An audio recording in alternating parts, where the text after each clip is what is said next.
Hello everyone, welcome to my YouTube channel biological. Hope you all are doing well. काफ़ी लंबा समय हो गया आप लोगों से मुलाकात नहीं हुई और उसके लिए बहुत बहुत मतलब सॉरी, है ना। और अब मैं लेकिन ये ज़रूर मैं प्रॉमिस करता हूँ कि अब रेगुलरली हम लोग मिलते रहेंगे, है ना। बहुत रेगुलर क्लासेस होंगी हम लोग की, ये मेरा वादा है। और आप लोग मुझे जानते हैं, मेरा नाम अर्पित चतुर्वेदी है और मैं कहीं गया नहीं था, यहीं था आप लोगों के पास। बस थोड़ी सी रीच कम हो गई थी हम लोगों की, है ना। तो हम लोग बात करने वाले हैं आज की क्लास में पेडिग्री एनालिसिस के बारे में, है ना, पेडिग्री एनालिसिस के बारे में। और जैसा कि आप लोग को पता है, जितने भी मेरे साथ जुड़े हुए लोग हैं सब जानते हैं कि ICMR का नोटिफिकेशन आ चुका है।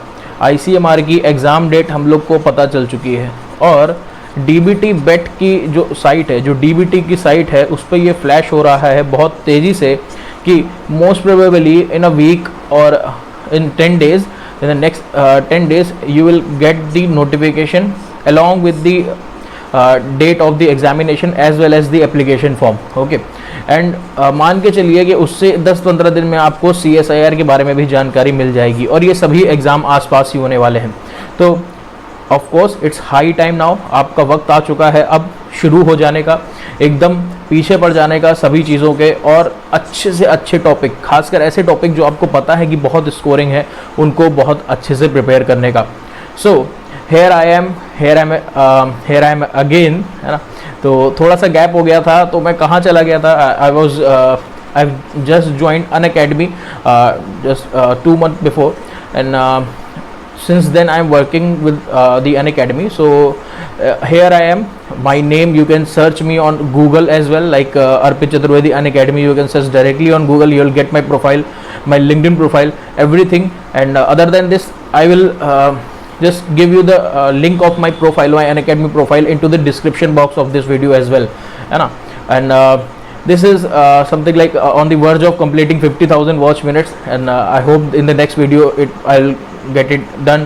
Okay, so you can follow me on Unacademy too, and I have covered almost taken almost 85 plus classes over there, है ना. And the thing is, all the classes that I have taken on Unacademy are free, है ना, are free for everyone. Anyone can just go and watch all the classes and learn from them, है ना. So it's a golden opportunity for you if you want to prepare for CSIR and other various examinations, just like the CSIR. So you can just go and watch these classes and learn so many things, learn so many topics, so that will help you in your preparation. Okay और वरना अब मैं आ चुका हूँ वापस से, फिर से काफ़ी लंबा गैप हो गया, तो मैंने उसके लिए बोला ही, और इसी वजह से गैप हुआ था। ऐसा नहीं कि मैं दोनों जगह रहूँगा, यूट्यूब पे भी रहूँगा और अनअकैडमी पे भी रहूँगा, लेकिन मैं कोशिश करूँगा जितना ज़्यादा हो सके उतना ज़्यादा रेगुलर रहने की, है ना. तो चलिए फिर हम लोग अपने बारे में बात करते हैं। मतलब अपने बारे में तो बात हो गई, हम लोग देखते हैं कि हम लोग का टॉपिक क्या है, तो देखते हैं कि क्या हम लोग को पढ़ना है. So let's start the class.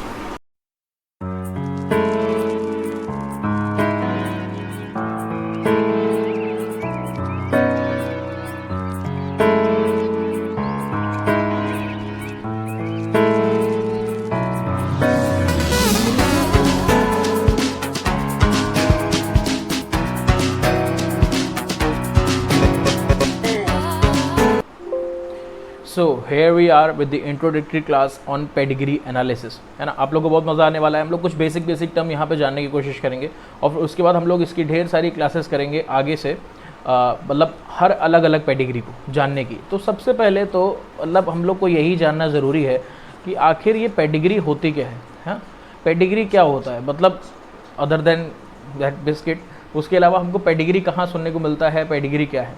तो देखो, ऐसा होता है कि कभी भी किसी भी चीज़ को समझने के लिए, किसी भी चीज़ को पढ़ने के लिए, किसी भी चीज़ को जानने के लिए आपको ये जानना बहुत ज़रूरी होता है कि आखिर उस चीज़ की शुरुआत कहाँ से हुई.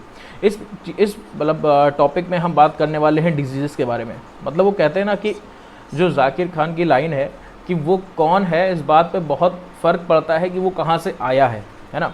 तो वैसा ही यहाँ पे पढ़ा जाता है कि एक पर्सन है, ये गया डॉक्टर के पास, या हम ये कह लें एक ऐसे एनालाइज़र के पास, एक साइंटिस्ट के पास, जिसने उसको बताया, मतलब इस पर्सन ने बताया कि मुझे ये स्पेसिफिक डिजीज़ है ना, ये स्पेसिफिक बीमारी है. अब वो पर्सन क्या करेगा, वो पर्सन ये जानने की कोशिश करेगा, वो डॉक्टर ये जानने की कोशिश करेगा क्या ये डिज़ीज़ सिर्फ आपको ही है या आपके पहले जनरेशन में किसी को थी या उससे पहले किसी को थी, ऐसे करके आपकी फैमिली हिस्ट्री के बारे में जानने की कोशिश करेगा, है ना। और इससे क्या हो सकेगा, अगर आपकी फैमिली हिस्ट्री के बारे में जानने की उसने कोशिश की और अलग अलग जनरेशन में उसको same disease, same disorder, same deficiencies, same जो सिंड्रोम या मिले, तो वो ये बता पाएगा कि ये जो डिजीज़ आपके हो रही है ये ऑटोसोमल है या ये सेक्स लिंक्ड है। अगर ऑटोसोमल है या सेक्स लिंक्ड है, या हम ये कह लें कि ये डिज़ीज़ आपके अगर हो रही है तो इससे पहले जो भी लोग आपके थे जो सेम डिजीज़ से पीड़ित थे, क्या उन्होंने कौन सा इलाज किया, कौन सा ऐसा जीन हो सकता है जो आपकी फैमिली हिस्ट्री में प्रेजेंट हो, जो कि म्यूटेटेड हो और चला आ रहा हो ऊपर से, ठीक है। तो इस तरीके की फैमिली हिस्ट्री को जानते हुए, कोई चार्ट, कोई डायग्राम, है ना, कोई ग्राफ जो बनाया जाता है इसी फैमिली हिस्ट्री को पढ़ते हुए कि यहाँ से शुरू हुआ इस जनरेशन से, इस जनरेशन के ऊपर इसकी पेरेंटल जनरेशन कैसे थी, उस पेरेंटल जनरेशन की पेरेंटल जनरेशन कैसे थी और उसके ऊपर की जनरेशन कैसे थी, ठीक है। तो हर जनरेशन को पढ़ते हुए, हर जनरेशन को जानते हुए जो एक चार्ट, डायग्राम, ग्राफ या ओवरऑल एक व्यू लिया जाता है, इसी व्यू को, इसी चार्ट, इसी डायग्राम, इसी ग्राफ को हम बोलते हैं पेडिग्री, ठीक है। इसी चार्ट, इसी डायग्राम, इसी ग्राफ को हम बोलते हैं पेडिग्री। और इस पेडिग्री को जब हम एनालाइज करते हैं, इस पेडिग्री को जब हम एनालाइज करते हैं, क्या करते हैं, इसको पढ़ते हैं, इससे जानने की कोशिश करते हैं कि आखिर इसमें कैसी डिजीज़ ट्रांसफ़र हो रही होगी, ऐसा क्या हो रहा होगा, तब हम इसी चीज़ को बोलते हैं एक साथ मिला के, क्या, पेडिग्री एनालिसिस। तब हम इसको बोलते हैं पेडिग्री एनालिसिस, है ना। बहुत मज़ेदार चीज़ है ये, और जितनी मज़ेदार ये है, मतलब पढ़ने में और जानने में, उतना उससे भी ज़्यादा मज़ा आता है जो पेपर्स बनाते हैं हम लोग के, है ना, उनको इसको पूछने में। चाहे CSIR हो, DBT हो, मतलब DBT में तो 2020 में भी आया था, DBT हो, CSIR हो, ICMR हो, कोई भी एग्जामिनेशन हो, कहीं पेडिग्री नहीं छूटनी, पेडिग्री जरूर पूछ लेते हैं वो लोग, है ना। तो यहाँ पे हमको ये सारी चीज़ें देखनी होती हैं, है ना। तो हम लोग अभी इंट्रोडक्शन ले रहे हैं, इसके बाद हम लोग हर पेडिग्री की अलग अलग क्लास करेंगे, बिल्कुल आप बेफिक्र रहना, मैं बिल्कुल रेगुलर रहने वाला हूँ उस बार। तो पेडिग्री एनालिसिस इसको हम बोल रहे हैं। प्लस तो हम लोग देखते हैं कि आखिर हो क्या रहा है। तो जब आप पेडिग्री की बात करते हो, जब आप ये चार्ट ड्रॉ करने की बात करते हो, तब आपको यहाँ पे कुछ टर्म्स हैं जो आपको पता होने चाहिए जब आप पेडिग्री एनालिसिस करने जा रहे हो। उससे पहले सबसे पहला तो आपको ये पता होना चाहिए कि क्रोमोसोम क्या होता है, ठीक है। क्रोमोसोम क्या होता है, क्योंकि हम लोग पेडिग्री एनालिसिस ह्यूमंस की कर रहे हैं, इसीलिए हम ह्यूमंस के ही क्रोमोसोम के बारे में बात करेंगे। कोई ये नहीं कहेगा कि ये हेप्लॉइड है, डिप्लॉइड है, टेट्राप्लॉइड क्यों नहीं है और हेप्टाप्लॉइड क्यों नहीं है ना। तो हम लोग अगर अपनी बॉडी की बात करें, तो हम लोग के पास 22 प्लस XY या XX क्रोमोसोम पेयर्स देखने को मिलेंगे, है ना। यानी कि तो ओवरऑल हम लोग के पास कितने क्रोमोसोम्स होते हैं, 46 क्रोमोसोम्स होते हैं, ठीक है।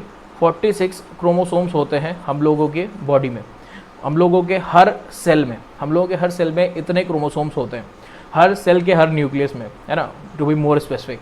और उसमें से हमको 22 पेयर प्लस XY या प्लस XX मिलता है, जिसमें से ये जो 22 पेयर्स हैं, इन 22 पेयर्स को हम बोलते हैं ऑटोसोम्स। इन 22 पेयर्स को हम बोलते हैं ऑटोसोम्स, और इन बाकी XY या XX को हम बोलते हैं सेक्स क्रोमोसोम्स। ओके, अब चाहे ऑटोसोम्स हो या सेक्स क्रोमोसोम्स हो, सभी का स्ट्रक्चर ऑलमोस्ट सिमिलर रहता है। अभी अगर हम इस तरीके का एक स्ट्रक्चर बनाते हैं, ठीक है, अगर ये हमारा एक क्रोमोसोम पेयर है, अगर हम इसका स्ट्रक्चर बना रहे हैं, तो जाहिर सी बात है कि ये किससे मिलके बना हुआ है।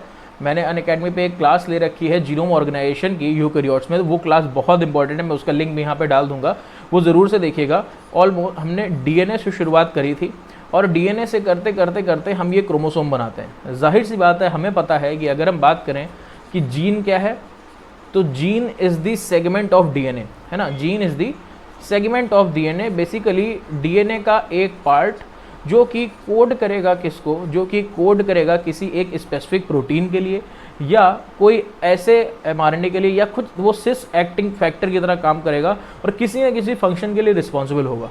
तो ये जो डीएनए है ये स्पेसिफिकली क्या हो रहा है, कॉम्पैक्ट होकर इस क्रोमोसोम स्ट्रक्चर में बना हुआ है। तो जाहिर सी बात है हमें इस पूरे क्रोमोसोम स्ट्रक्चर पे ढेर सारे जीन्स मिलने वाले हैं। ठीक है, ढेर सारे जीन्स मिलने वाले हैं, चाहे ऑटोसोम हो या सेक्स क्रोमोसोम हो, है ना।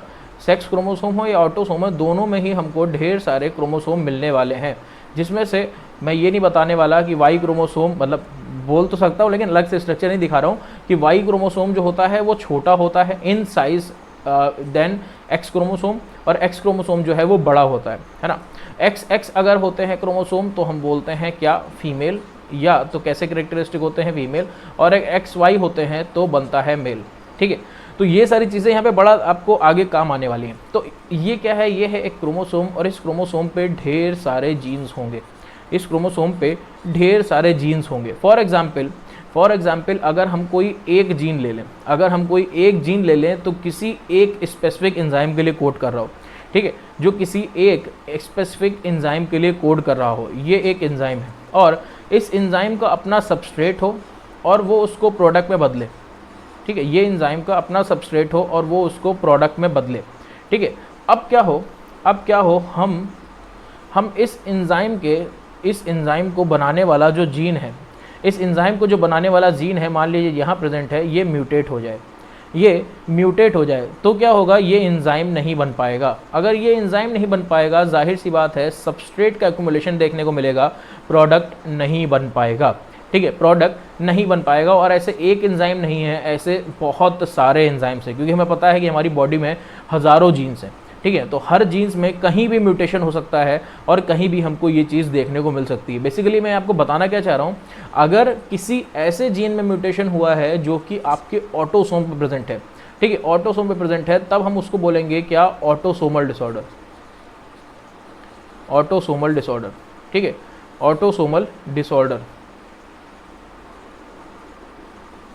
और इसका जो मतलब इनहेरिटेंस होगा वो भी कैसा पैटर्न होगा, वो भी ऑटोसोमल पैटर्न होगा। यानी कि उसको कोई भी फर्क नहीं पड़ेगा कि जिसमें होने जा रहा है या डिजीज जिससे ट्रांसफ़र हो रही है, जिसमें ट्रांसफ़र हो रही है वो मेल है या फीमेल। बेसिकली उसको पर्सन के सेक्स से कोई भी फ़र्क नहीं पड़ेगा, वो मेल है या फीमेल, तो इसका जो इनहेरिटेंस पैटर्न होगा वो ऑटोसोमल पैटर्न होगा। ठीक है, और अगर सेक्स क्रोमोसोम में कोई भी मतलब म्यूटेशन होती है किसी भी जीन में, तो हमको क्या देखने को मिलेगा, तो हम उसको बोलेंगे क्या, सेक्स लिंक्ड। अब ये सेक्स लिंक्ड इनहेरिटेंस या सेक्स लिंक्ड डिसऑर्डर दो तरीके का हो सकता है। कौन से दो, या तो ऐसा जो कि सिर्फ हमें मेल्स में देखने को मिले, या फिर ऐसा जो हमें सिर्फ फीमेल्स में देखने को मिले, या फीमेल और मेल दोनों में देखने को मिले, है ना। तो बेसिकली हम यहाँ पे अगर मेल और फीमेल का नाम ना यूज़ करते हुए भी अगर हम ये यूज़ कर लें कि ऐसा डिसऑर्डर है जो कि एक्स लिंक्ड है और ऐसा डिसऑर्डर है जो कि वाई लिंक्ड है ना, तो ये ज़्यादा अप्रोप्रिएट होगा, एक्स लिंक्ड और वाई लिंक्ड। ठीक है, तो बेसिक हमको यहाँ पे क्या पता चला कि पेडिग्री एनालिसिस जो हम कर रहे हैं उसमें क्रोमोसोम्स हमको दो तरीके के मिल रहे हैं, ऑटोसोम्स एंड सेक्स क्रोमोसोम्स। इन दोनों में क्या डिफरेंस है ये हमें समझ में आ गया, और इनका इनहेरिटेंस पैटर्न पे क्या फ़र्क पड़ेगा ये हमें समझ में आ गया। अब देखो, बहुत इंपॉर्टेंट चीज़ है यहाँ पे, जितने भी म्यूटेशंस होते हैं, है ना, जितने भी म्यूटेशंस होते हैं इनको दो टर्म दिए जाते हैं, इनको दो नाम दिए जाते हैं, दो तरीके से इनका इनहेरिटेंस पैटर्न होता है। एक होता है डोमिनेंट, ठीक, और एक होता है रेसेसिव। अभी तक जो आपने डोमिनेंट रेसेसिव की डेफिनेशन पढ़े हैं, आपने जितने भी क्या कहते हैं, जब से आप लोग बेसिक मेंडेलियन इनहेरिटेंस या मेंडेलियन जेनेटिक्स पढ़ रहे थे, तब क्या था कि एक डोमिनेंट जीन है, एक रेसेसिव जीन है। अगर डोमिनेंट जीन ने क्या किया, अगर डोमिनेंट जीन प्रेजेंट है तो ये रेसेसिव जीन क्या करेगा, अपनी प्रेजेंस शो नहीं करेगा। या हम ये कह लें, जो हमको मॉर्फोलॉजिकल कैरेक्टर मिलेगा, जो हमको ओवरऑल स्ट्रक्चर बनता हुआ दिखेगा, वो इसी डोमिनेंट जीन पे प्रेजेंट सारे के सारे जो मतलब जीन्स का एक्सप्रेशन है उसी से मिलेगा। रेसेसिव जीन कुछ भी एक्सप्रेस नहीं करेंगे। ठीक है, रेसेसिव जीन कोई भी एक्सप्रेस नहीं करेंगे। लेकिन यहाँ पे क्या हो रहा है, यहाँ पे थोड़ी सी कहानी डिफरेंट है ना, मतलब है वो चीज़ वहीं से आई है, लेकिन जब अगर आप उसको दूसरी तरीके से समझोगे तो आपको वो चीज़ ज़्यादा समझ में आएगी। देखो यहाँ पे क्या हो रहा है, ये है क्रोमोसोम, ठीक है, ये है क्रोमोसोम। अब होता क्या है, अगर आप अपने क्रोमोसोम को अच्छे से पढ़ने की कोशिश करो, अच्छे से समझने की कोशिश करो, तो आज जो भी आप हो वो अपने पेरेंट्स की वजह से हो, ठीक है, या आपका जो क्रोमोसोम है वो अपने पेरेंट्स की वजह से है। ये है पेरेंट, कौन से, फादर, और इधर है पेरेंट मदर, ठीक। तो इनमें क्या है, इनके पास सारे क्रोमोसोम हैं, इनके पास सारे क्रोमोसोम हैं, ढेर सारे क्रोमोसोम हैं इनके पास, दोनों के पास, ठीक। जब गैमेट बनते हैं तो ये क्रोमोसोम आधे आधे डिवाइड हो जाते हैं, ठीक है। जब गैमेट बनते हैं तो गैमेट कैसे बनते हैं हमको पता है, हैप्लॉइड बनते हैं गैमेट। जब गैमेट बनते हैं तो हमको पता है हैप्लॉइड बनते हैं। तो ये गैमेट बना इधर मेल गैमेट और ये बना इधर फीमेल गैमेट। बेसिकली क्रोमोसोम दोनों के पास होगा हैप्लॉइड फॉर्म में, ठीक है। और जब जाइगोट बनता है तो ये दोनों ही जो मतलब गैमेट होते हैं, ये क्या करते हैं, फ्यूज़ करते हैं और ओवरऑल हमको ऐसा स्ट्रक्चर देखने को मिलता है। बेसिकली हम ये कह लें, जो क्रोमोसोम नंबर होता है, फॉर एग्जांपल क्रोमोसोम नंबर 6 ये है तो क्रोमोसोम नंबर 6 ये है, ऐसे करके हमको 22 प्लस XY देखने को मिलेगा या 22 प्लस XX देखने को मिलेगा, है ना। और ये लाइन से क्या होते हैं, लाइन से ऐसे करके एसोसिएट हो जाते हैं। और बेसिकली आपकी बॉडी में ये जो क्रोमोसोम स्ट्रक्चर दिख रहा है, जो क्रोमोसोम पेयर दिख रहा है, ये क्या है, इसको अगर हम 20 से डिवाइड करें आधा आधा, तो आधा पार्ट आपकी मदर से आया है ये, और आधा पार्ट आपके फादर से आया है ये, है ना। तो बेसिकली अब आप अगर समझने की कोशिश करो, ऐसा ही उनके पेरेंट्स के साथ भी हुआ होगा, है ना, ऐसा ही उनके पेरेंट्स के साथ भी हुआ होगा।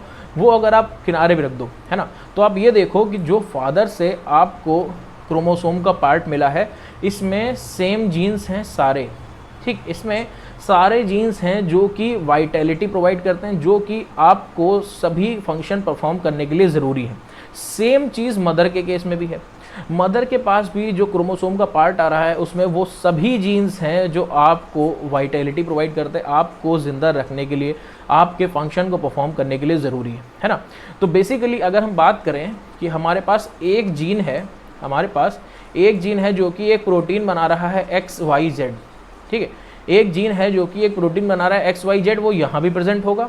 और एक सेम जीन जो कि सेम प्रोटीन बना रहा होगा XYZ या XYZ, वो यहाँ भी प्रेजेंट होगा मदर पे, है ना।